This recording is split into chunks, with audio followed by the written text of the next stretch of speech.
Tinokugamuchirai kuchirongwa pashoko naBridget, apo tinokurukura nyaya dzakasiyana-siyana dziri maringe nechikristu, tichikotsverwa neveGilma Gardens tiri muno mumarondera. Zita ndinonzi Bridget Sevanda, wenyu wemazuva ose.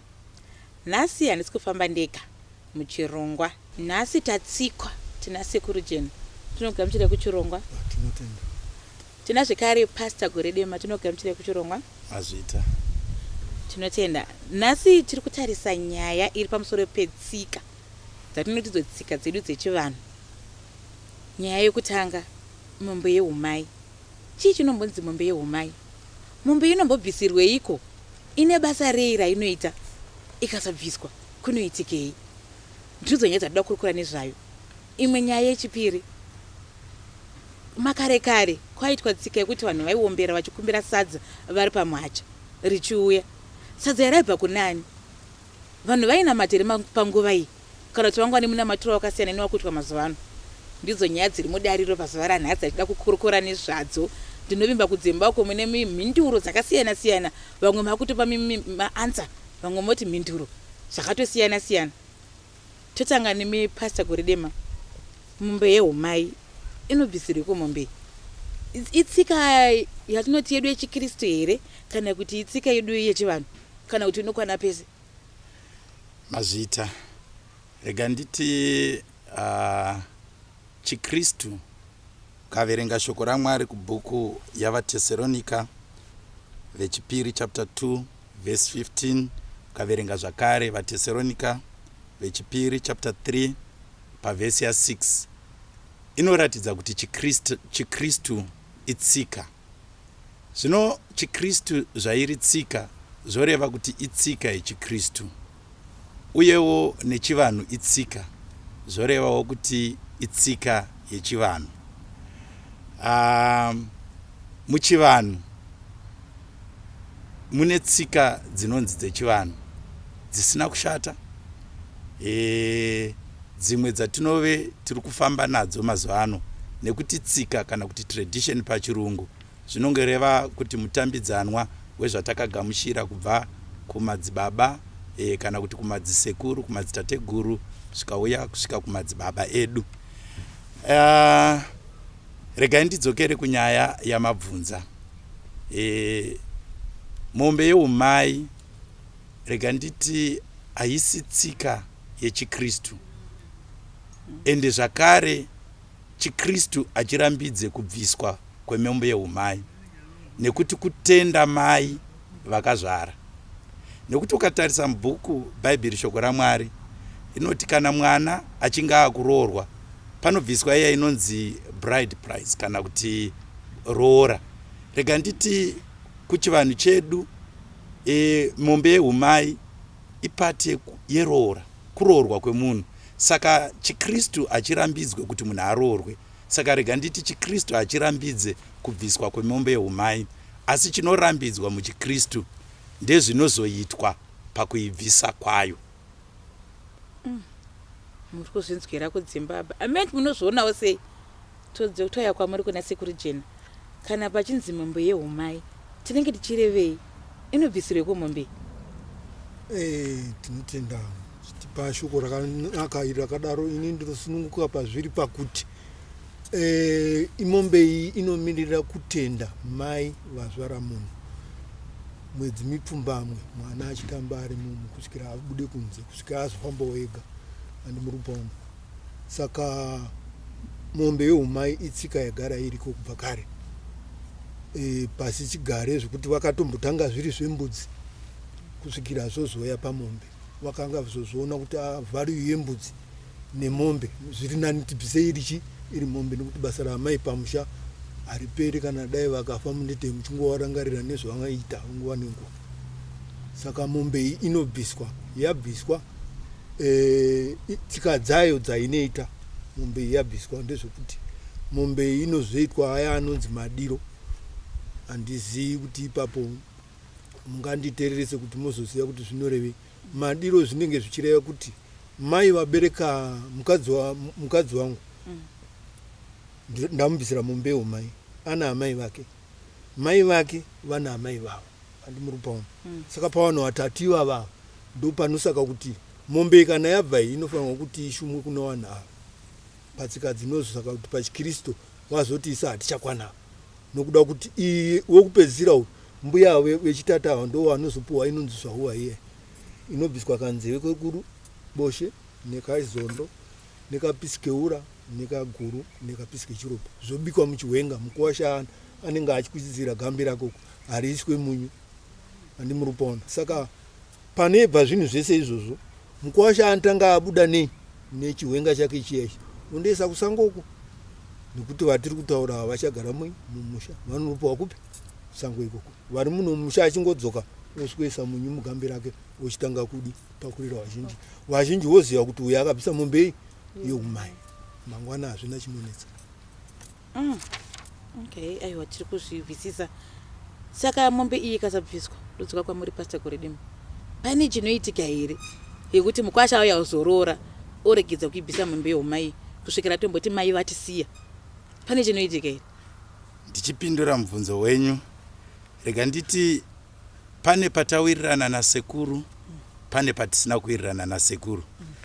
Patatenderana nasekuru ndipekuti mombe inobviswa kuchitendwa mai vakabereka mwana, ipati yeroora uye nebhaibheri redu rinotenda kuti panofanira kubviswa inonzi bride price kana munhu achinge achidi achiroorwa. Pandazonopokana nasekuru pekuti hanzi kune zvinorererwa, kune kaura kanozobviswa, kune wainozono hanzi amai vano vakuda kunopa vakunorerera kuna amai vavo, mai vavo vorevererawo kuna amai vavo. Ipapo ndo patapesana. Sei ndiri kuti tapesana? Handina kupesana navo, asi ndinopesana netsika idzodzo nekuti Mwari vedu havatendere izvozvo. Shoko raMwari rinoti hakuna imwe nzira yekunamata Mwari kunze kwekunamata kuburikidza naKristu Jesu bedzi. Saka kana kakuita kanenge kakunamata kachinzi mai ngavareverere, hazvina kushata kuti amai vanamate vachiropafadza mwana wavo apinda mumba, kuti baba nezita raJesu mwana wangu akupinda mumba, ngaakomborerwe, ngaaropafadzwe, ngaave nevana. Kwete kandiri kunopokana navo kamunamatiro kacho kekutenda kuti aiwa yabviswa, saka ima amai vangu chionai naamai vavo vochiona, kamunamatiro aka. Nekuti shoko raMwari rinoti hakuna unoenda kuna baba asi nokwandiri, uye hakuna imwe nzira yekamunamatirwo kaMwari kunze kwenzira inonzi Jesu bedzi. Ipapo ndo pandinonopokana napo. Asi regai ndichinopindura mubvunzo wenyu. Ndimbokubatsai muromo kwekanguvana. Hamuri kuzvidzira kuti nyaya iri panapa iri kupisa. Ndinoziva kuti komba wako vamwe vakutisana nharo pari zvino izvi. Mumwe angati tinomboibvisireko mombe yacho. Mumwe oti inofanira kubviswa. Ndinoziva kuti mumwe vakutisana nharo. Aiwa ngatimbotora mafeme kwekanguvana, rambai minesu.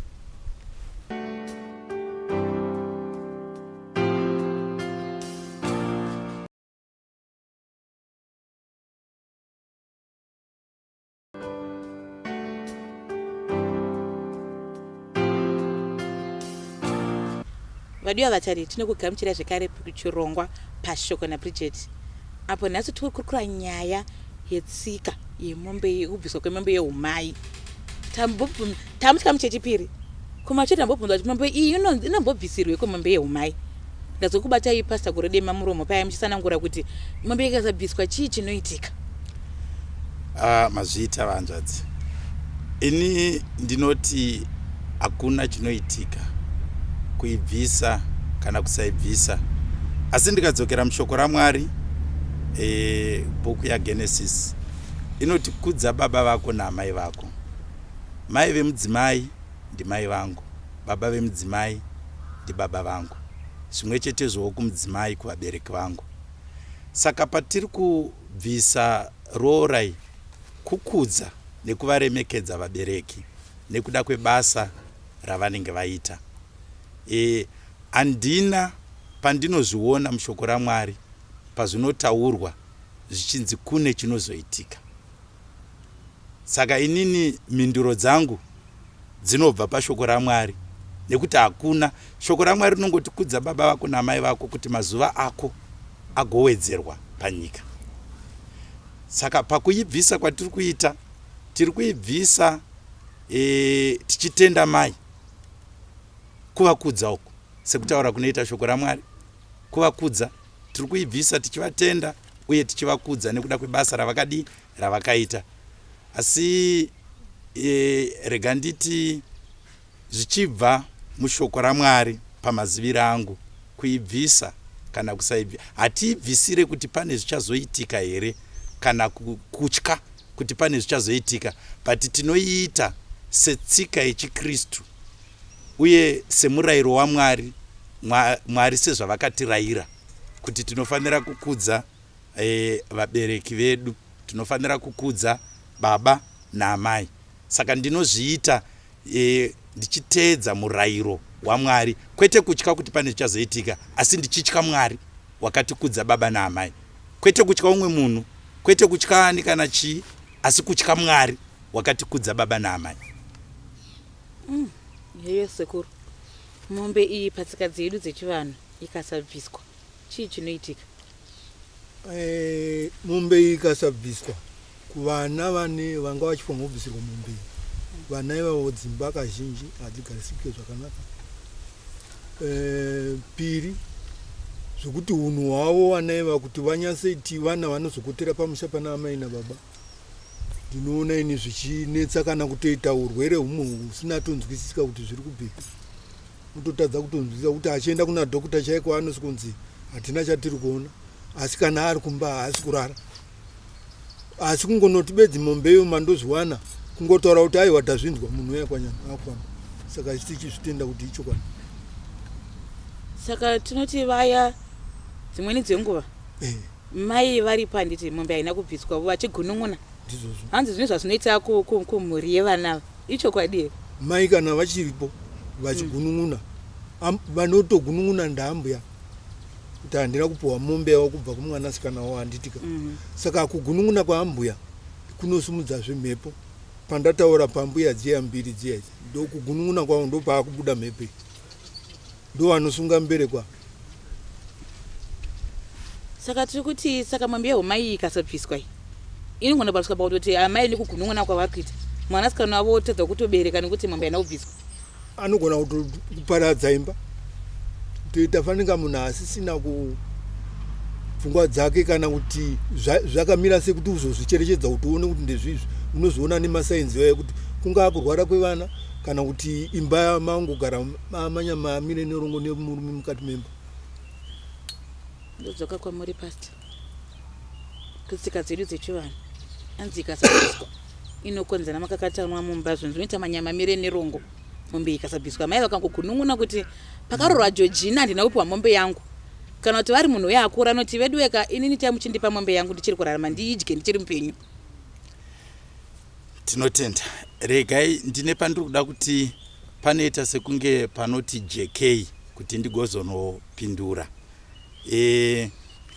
Sekuru pava kana ndanzwa zvakanaka sekuru vachitsanangura, vanga vachiti kune chembere mbiri dziri kufanira kurererwa pamombe yeumai, ndizvo sekuru? Ndizvo. Saka chembere mbiri idzi ndidzakafa here kana kuti dziri kurarama? Anorererwa anenge akatenda. Anenge akatoenda. Aha. Kana vari vapenyu vanotoudzwa ivo vozotaurawo kuna mai vavo. Handiti. Saka kana kuri kana ndafara nemhinduro yasekuru yekuti anorererwa ndiakatoenda, zoreva kuti ari kusimudza mhepo iyi mupenyu here kana kuti ndiwakafa?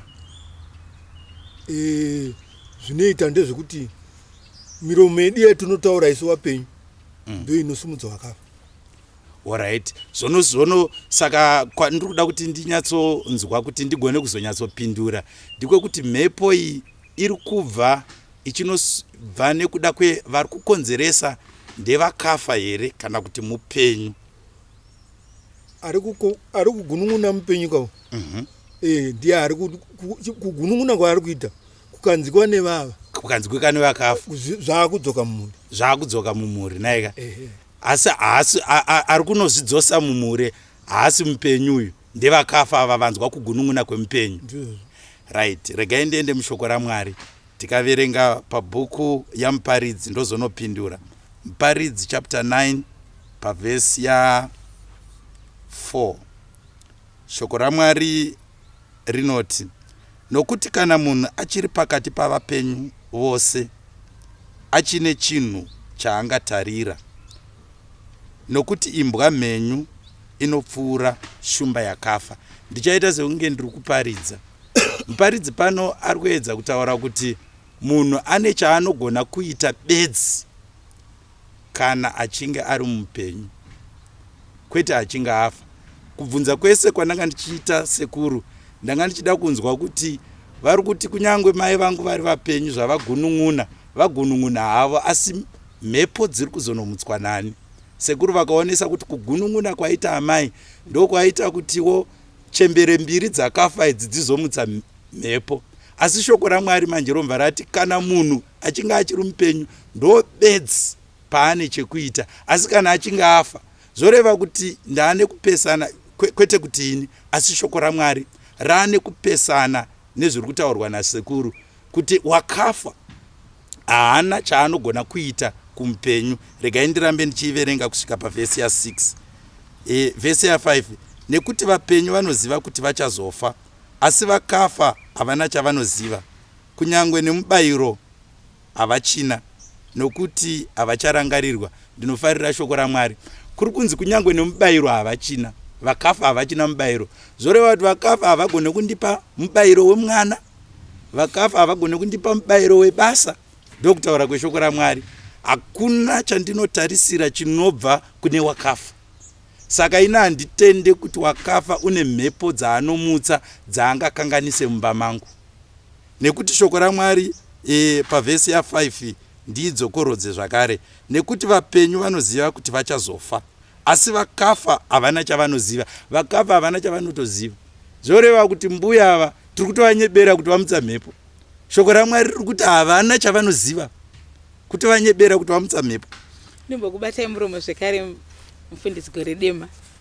Nyaya iri pano mbori kungozinzwira kudzimba uko kuti aiwa iri kutsviriridza. Ndoziva kana kuziva koko munemiwo mutori nemafungiro akasiyana siyana amuri kutotsanangurira nawo ikoko. Regai timboenda muchitori kwekanguvana timbononwira mvura. Rambai muinesu.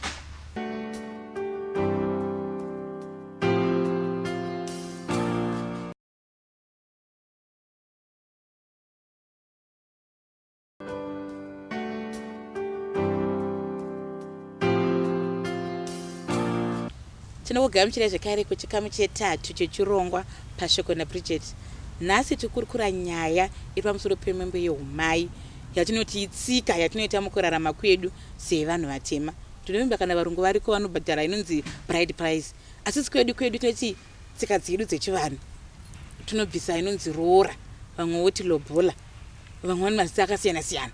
Handiti saka nhatosa nyaya yemombe yeumai kuti mombe yakakoshereiko, inobvisirwei, ikasabviswa chii chinoitika. Pasa gore demana bengenda kubatsa muromo muri kutsanangura kuti mombe iyi nyangwe ikasabviswa mati pachikristo chedu haina mhosva. Asi mukurarama kwatiri kuita kumufundisi, chokwadi mukafamba mukereke mukabvunza vanhu mumuromo, pane zvinhu zviri kuitika mufundisi mombe ikasabviswa. Zvikuru sei kana mai vakazenge vafa mombe iyi mukwasha asina kuibvisa. Anzi ine zvainokonzera mukumhuri yemukwasha kana achinge asina kubvisa. Vamwe vanzi vanosvika pakutopenga chekumufundisi. Saka toda kuzoziva kuti setsika dzedu chii chinenge chinyatsoitika mufundisi. Regai ndipedzise kuverenga rugwaro rwandanga ndichiverenga ndozotsanangura. Nekuti vapenyu vanoziva kuti vachazofa, asi vakafa havana chavanoziya, kunyangwe nemubayiro havachina. Apa ndo panonyanya kundiitira zvakanaka kuti kunyangwe nemubayiro havachina, nekuti havacharangarirwi. Pavhesi 6, rudo rwavo nokuvenga kwavo negodo ravo zvose zvangava zvapera hazvo, havachine mugove nekusingaperi pazvose zvinoitwa pasi pezuva. Rega ndingoti vakafa havana mugove, havana chavanoziva pane zvinoitwa pasi pezuva. asi mubvunzo woti sekubvunza kwamaita ikoko kuti pane zviri kuitika, asi shoko raMwari rati hapana chavanoziva. Saka zviri kuitwa nanizvi kana Mwari musiki wedenga nepasi nemusiki wavanhu vacho achiti kana munhu wafa hapana chaari kuziva, isusu tomva tati ndambuya vakafa vasina kubvisirwa mombe yeumai vaita izvi. Ini ndinotenda kuti kunyange neniwo ndisati ndonamata, ndisati ndamufundisi, takambofambawo nevabereki tikaenda kudzin'anga kuchinorohwa magata vanhu vachinge vafa nekunorapiswawo vanorwara. Hapana n'anga imwe chete yakambobata Satani, hapana.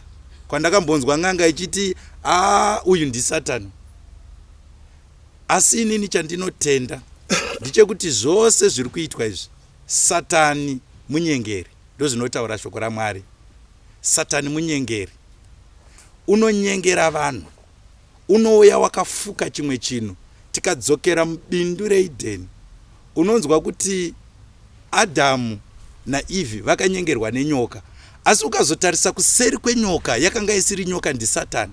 Saka Satani unopfeka zvinhu ouya kuzokonzeresa iye ari iye zvake. Saka inini regai nditi sekutaura kwaita shoko raMwari, kana tikada kutenderana naMwari nekuti ishoko ravo, wakafa kana achinge afa haamuki. Asi ini ndinotenda kuti zviri kuitika izvi zviri kuitwa nemhandu yeupenyu hwedu anonzi Satani, muvengi weupenyu hwedu, murevi wenhema, anoreva nhema dzekuti kana akafa afa anonzi anomuka. Ndo nhema dzadhiabhorosi idzodzo, hakuna wakafa anomuka, inhema dzaSatani. Saka regai nditi zvazoitika izvi zvamuri kuti zvaitika, handirambi kuti kune zviri kuitika, asi wandinopa mhosva handipe chembere dzakafa idzi, nekuti zvanzi neshoko raMwari hadzina chadzinoziya. Wandinopa mhosva ndidhiabhorosi, Satani. Ukaverenga shoko raMwari kubhuku yaJohani 10 chapter 10 pavhesi ya10 inoti wakaipa wakauya kuzoba, kuuraya nekuparadza, asi Jesu wakauya kuti tizove neupenyu, upenyu husingaperi. Saka zvese zviri kuitirwa ndiSatani wakauya kuzoba, ndiSatani wakauya kuzouraya, ndiSatani wakauya kuzoparadza. Havazi mbuya angu, havazi sekuru vangu, havazi mai vangu, asi seri kwaiswa mbuya vangu, mberi kuna Satani. Heyo nyaya sekuru chena. Hanzi zvamudo kuti mwembe yeumai inokonzerwa matambudziko mumhuri. Mimkwasha asina kubvisa mwembe yeumai. Vari kuti ndiSatani, hazvinei kuti chivanhu chedu kunzi matateguru zvikazodini, ndiSatani mbune ari kuuya. Ipapo inini ndipo kana napo nekuti Satani nguva yese munhu womunotodaidza patsika dzounenge uchishanda iwe. Mashandiro unoita zuva nezuva ndo anodaidza Satani kuti abatane newe.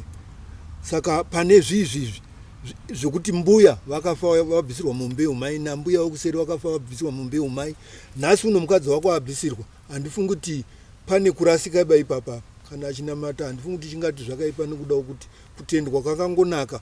Kana dai tochiti isusu vari kuBritain ambuya vafa vari muno manditika, mombe inge isati yabviswa, wozouya mukawasha achiti ndasvika mari yemombe yangu ndauya naye, inozoitwa sei? Iwo amai vacho havafa, inofamba sei? Nototitsanangura patsika dzedu panozofambiswa handiti mapaona nekuti vamwe vanozotora mainini zvozodini. Handiti muri kupaona mainini havanotozodzafa kuti mombe iya ndapiwa, right. Anovaudza sei ipo pasina kungotaura saizvozvi handiti kana shoko raMwari tiri kungotaura ipo pano, asi tiri kunzikwa. Saka sekuru ndayodzika nemwe mubvunzo, mararamiro achakuita mazuva ano atishandukei pane zvataitwa makare. Mazuva ano mhuri dzavo, mai vangu vachigara kuBritain, mumwe achigara kuEngland, mukwasha ari muno muZimbabwe, mwana asara kuno aroro. Mai voti aini ndiri kure, kuti ndiyozopiwa mombe yacho ichitsika ndichiona handikwanisi, ndiri kubasa. Saka mukwasha woti onzi oreti mukwasha wochindipa iri mari, ndandiri kure. Saka pacho ndichedi anenge abvisa here mombe yeumai mukwasha. Mari ichienda kuBritain? Kuna mai vakabereka mukadzi. Amai ndokunoka kuningi kuAfrica. Zvinotoitirwa muno muAfrica. Britain hakuna tsika dzedu kai. Zviti. Amai vaenda kuBritain nekuda kwebasa. mukwasha auya kuzorora munomu munin'ina wavo chindimiririra nekuti pacho vanchoda ndivese ndiana mai ponzi mombe yeumai mai voti aini ndiri kure saka mombe yacho nyika ikabviswa handichaioni ko mukwasha ngaatumire hake kwani ekokeshi mazuva ano pamombe yeumai ya oti ndipe $500 yotonzi ndiyo yakumirira mombe yeumai mai votumirwa vari England saka mukwasha nganzi anobvisa here mombe yeumai vanenge vasinawo here amai vavo vameya vanenge vasina hama dzameya vanenge vainadzo asi vanozodzisuma sei yaenda neekokeshu ivo toti pamwe chachirungu chapindira mutsika dzedu dzechivanhu amai voti vanototi iye 500 yandapiwa iya vofonera mai vamama ndapiwa mari yemombe yangu yeumai ndaiyasvika ipapo handina zvekuti ndinganyatsokusarutsai nekuda kuti ishoko ramangotanga kundiudza saizvozvi asi semaonero angu inini hakuna zvakadaro iye hatombotanga kumirira kunzi ndaamai ndiyandopiwa mombe iyo saka sekuru tiri kuti here pakabviswa mombe yeumai poregedzwa kuita zvamaputadza zvekuteka tunzeve zobikwa unosuma izvo zvinotoitwa mombe iyi yabviswa handitika yobereka iri mudanga yabereka mai vacho ndo vanozourayiwa kusara mwana imombe dzinochengeta mhuri wazukuru vachikamirwa mukaka vachidi vachinwa ndozvatiri kuti saka mombe iyi toti yabviswa handiti vaita zvese izvozvo havozoregedza kuita yatamboteya kuti mukwasha anozocheka yonosumwa kuna nambuya vamwe vacho vaviri ava yoregedzwa da izvozvo yongoperera pana mai varadzwa mombe yavo yabereka yasvika voti ainda kuda kudya nyamodedza vasukuru vodya yochiregedza kuchekwa tunzive zvamamutamboreva zviya yekunosuma vamwe vaviri ava aya anonzi madiro kana zviri zvokuurayawo vega mombe yavo pamba vachidya nevazukuru vavo hazvina dambudziko asi kana vakuda kuti zvizikanwe nevaya vavakambopira musi wokutanga handiti vanotoita tsika idzodzi saka ikasaitwa panenge patokanganiswa zvekare pane patoshorewa wamai wako kana imi mukashoro wamai wenyu zvinoita padiwa vatariri hamioni kuti kumba uko munopindirawo sei mubvunzo uyu nyaya chiringazuva chedu ndo chaita majerasi chatsvuka chikakwata asi ndinoziva kuti mese kudzimba uko muri kutokurukura nezvayo nyaya yayi hanzi mombe yeumai inobviswa senzira yekutenda mai vanenge vakuberekera mukadzi saka aiwa katizviiteika senzira yekuremekedza hanzi vamwe pachirungu vanobva vati appreciation ngati appreciate yana mai vedu kutsika dzedu dzechivanhu aiwa vanobvisa mombe yeumai kana iko kukereke hanzi aiwa inobviswa because inzira yekutenda mubereki kwete kuti pane chichazopfuka aiwa muri kuzvidzikira hanzi ngairegedze kubviswa nekuti tiri kutya tirozopfukirwa tikasaibvisa mombe asi hanzi ngatizviitei murudo tichibvisa kutenda ana mai vatiberekera mudzimai aiwa tinotenda zvikuru nechirongwa chandanga tinacho pashoko naBridget apa tanga tikurukura nyaya iri maererano nemararamiro echikristu nhasi tanga tine nyaya yemombe yeumai tanga chikotora neveGilma Gardens ini ndinonzi Bridget Sivanda chisarai.